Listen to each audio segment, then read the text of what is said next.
How's it going? Wanted to take a minute here and welcome you to a new ongoing video series that I'll be putting out every Sunday morning, just as kind of an introduction to the week. Keep it relaxing, keep it calm, and go over some, visual reading as we talk about self-published books, zines, and really anything that is in the printed form. If you've been following me for any period of time, you know that I'm kind of a print evangelist. When it comes to photographs as a series, there's really no more perfect way for them to be presented. It's really either this or a gallery space, and because galleries are so hard to book down, I find that the printed or the publication is really your best bet in terms of getting your work out there, and there's so much good work out there that can be found. Unfortunately, sometimes you have to dig a little bit for it, and really getting your publication out there or finding other people's works can be a little bit difficult. And so I really wanted to take some time here every week and put forth some publications that I either have dug out of my library or that I've come across that I really appreciate for one reason or another. So here with episode 1, the focus is this. This is American Eclipse. It's from Caleb Jenkins, who's a Midwestern photographer. Gotten to know him a little bit better over the last couple of months. He's a really, really great guy. Does a lot for the community and offers some really phenomenal printing services. So with this also came a limited edition print. Actually, I'm not sure how limited it is. We've had some great discussions about whether or not photography should be limited in any way, simply because it's so easily reproduced and shouldn't it be shared overall. So this was the 5x7 print that I got with my zine for a little extra money, but it is well worth it. It's a beautiful, beautiful print of one of my favorite shots within the collection as well. So a little bit of backstory here. American Eclipse is a publication that is still available. He printed it and it's handbound himself. So he is completely involved from start to finish, distribution and everything. And you can still purchase this at the time of this recording. I'll include a link below, but for future videos and any other videos, no promises as to whether you'll be able to still pick one up. Since so many zines are small production runs, sometimes as few as 5, 10, 20 maybe if you're lucky, I'll do my best, I'll say that, to allow you to purchase one as well if what you see is what you like. And then out of respect for the photographers, I'm not going to show too much of what's inside, simply because you don't want to give it all away here. But I do encourage you to look up Caleb Jenkins, regardless of if you want to pick one of these up or not. Really great photographer, really great guy. So let's dive in. American Eclipse, as a little bit of a background, is a publication based on a series of photos that Caleb shot on August 21st of 2017. So if you are familiar, or if you're in the path of totality at all, you probably saw a whole bunch about the eclipse and what it entailed. And this series of images was shot entirely during that day.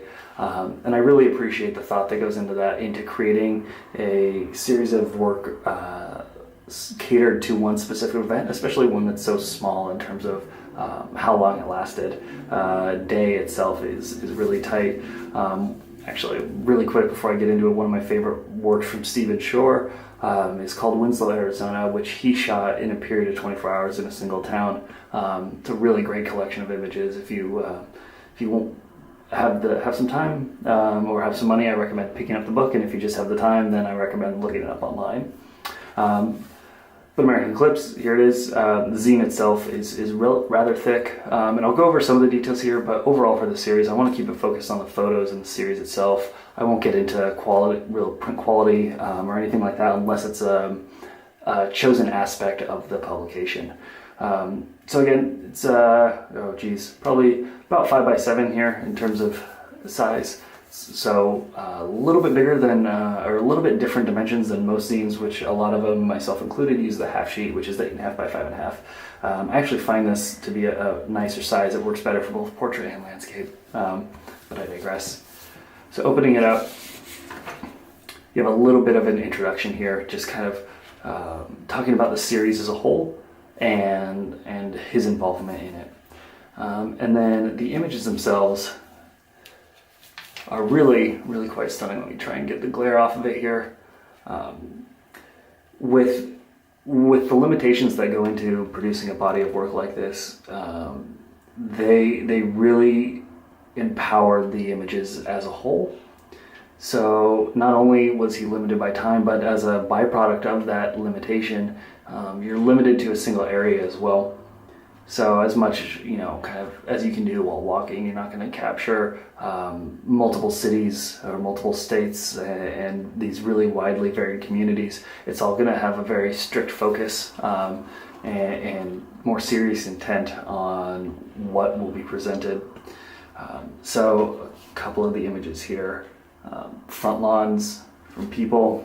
Let me pull up one that was, I should bookmark these in the future. Let's see if I can find it. There it is. There's that dual page spread. Same thing that I got my print of.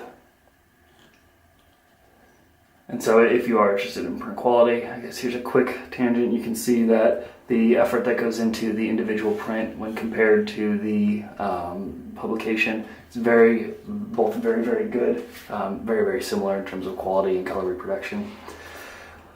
One of the themes that's really been picked up here when you look at the collection as a whole is the focus on green.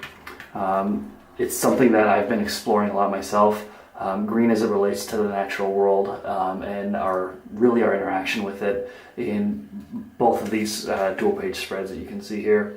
You have this overgrowth of a single focus, in this case the fire hydrant, and on this next page it's this van. Both are being consumed by nature, and you see that as a theme within the series itself and the basis for the series. You see the idea that this eclipse is so incredibly powerful and so incredibly moving that entire groups and entire communities all across our country are pausing to simply experience it. As I live here in Portland in the Pacific Northwest, we had a lot of interest in the path of totality. People were driving from other states simply to experience it here for one reason or another. And that desire to experience something and experience nature as it captures our imagination and captures our attention, excuse me, is a theme that I find presented, and it's all from a more structured perspective. It's all bathed in this beautifully soft light.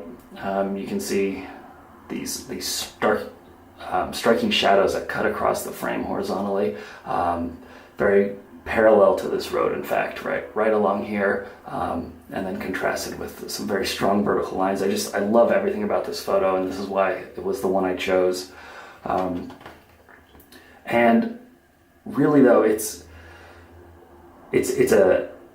a project in the unusual. I'll say as kind of a last touch point here. This has gone on already a little bit longer than I intended. So not only do you have contrast, as I mentioned, you have these horizontal lines coming from the shadows, with vertical lines being strictly, or not strictly, but primarily man-made, with this sign here, this chimney, you have the light pole, this, and then obviously you do have a little bit of natural verticality here. But this visual contrast that exists without each image, and there are so many photos like this. Again, I won't show them all because I want you to experience them in person and really be able to understand them yourselves, and kind of as you progress through each publication, grow to experience that.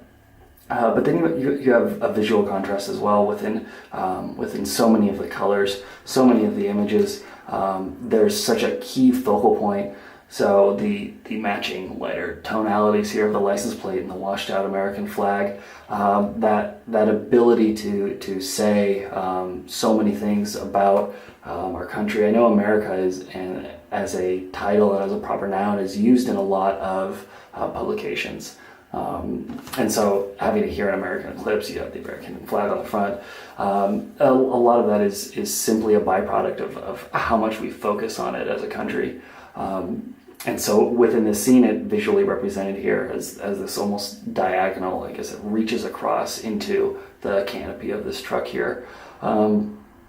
it's really just phenomenal to look at. Caleb did an excellent job putting this together. Let me pull up the centerfold image. I do want to show that as well, because I believe it also goes back to that theme of nature and overgrowth, and really recapturing everything about it. There really aren't people in here, there aren't any portraits or anything like that. This wasn't a focus on the individual, it wasn't a focus on specifics of how people were interacting with the eclipse. It is a story of how the things that we've constructed and how nature interacts with them, and how this giant event was broadcasting itself onto all of these different aspects. So anyway, now that we're at about 11 minutes, I'll wrap it up here. I want to thank you for watching. Please be sure to subscribe. Again, I'll have a new Sunday morning zines or Sunday morning publications out every Sunday morning.